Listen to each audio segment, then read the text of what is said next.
So Steve, can you tell me your thoughts on the recent South African signings, including all three De Priya brothers? Yeah, very simple really. We're the Simon Orange and Jed Mason, the investors, said that over a 3-year period we'd get to have an opportunity to spend to full salary cap, which in the 8 years I've been here we've never done. This year included, with 25 to 30% behind the Newcastles, the Worcesters, never mind the big spending clubs. So it was always in the business plan to go to salary cap next year, and in doing so then we looked at the quality of player that we would require, and number one, they're not always ready available, and your ideal would be to go English for your quota, and number two, we wanted people predominantly aged around between 23 and 27, which most of them, with the exception of Cooney Oosterhuizen, are.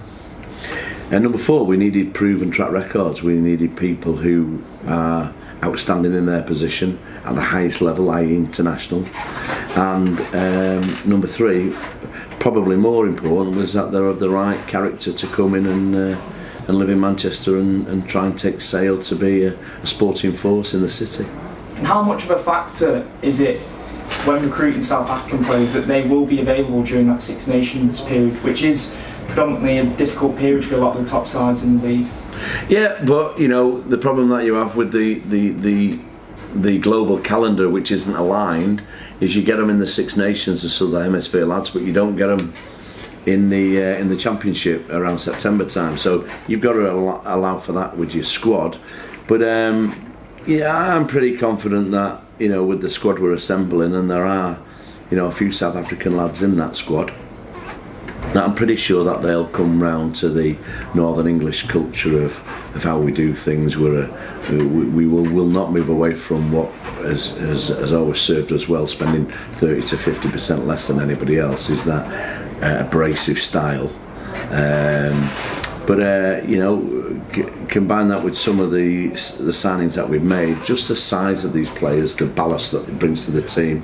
I think Philippe Santandré did a brilliant job 13 years ago when he won the league, but he had 2 packs of forwards then, and a backline which was as good as some of the other backlines in the league. It wasn't the best backline in the league, but he had 2 big packs, and we can be accused of emulating other clubs, and you do pinch other people's ideas.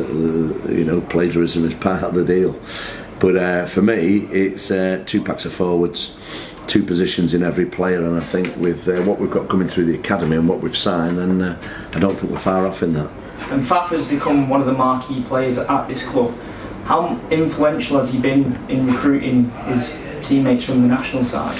Well, the greatest way to recruit, in my experience, and I've done it for a long time, is not always on money, and in some of these cases it's not always on money.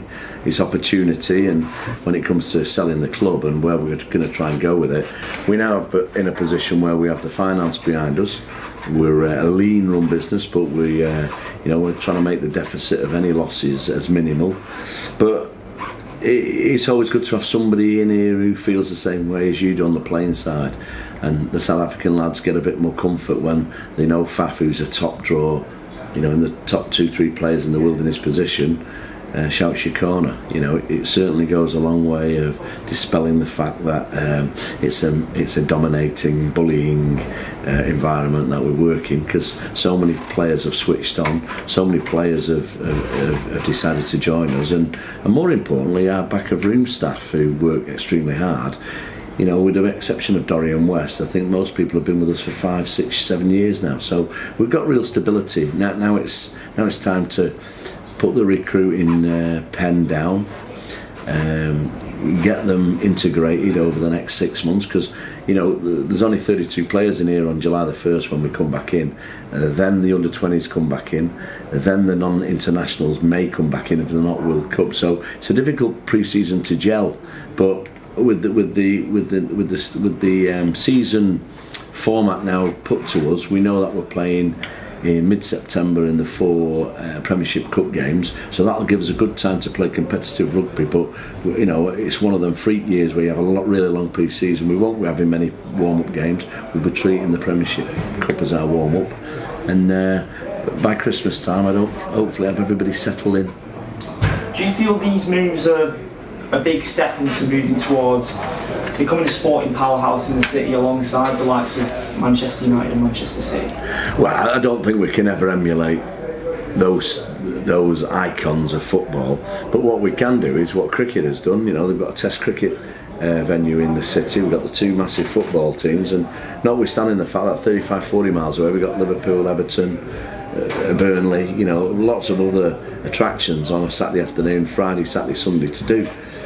What we need to do is understand where our core support is really, not just geographically, but what they want to see. And what most people want to see, as Manchester City have proved, is a winning top draw side that play attractive sport, and that's what we were attempting to do. And we'll see if it works, because we need to get the crowds in. We need to get, we average 5,000. We need the average to be 8,000 or 9,000. We need our season ticket sales to effectively double and quadruple over the next 2-3 years, because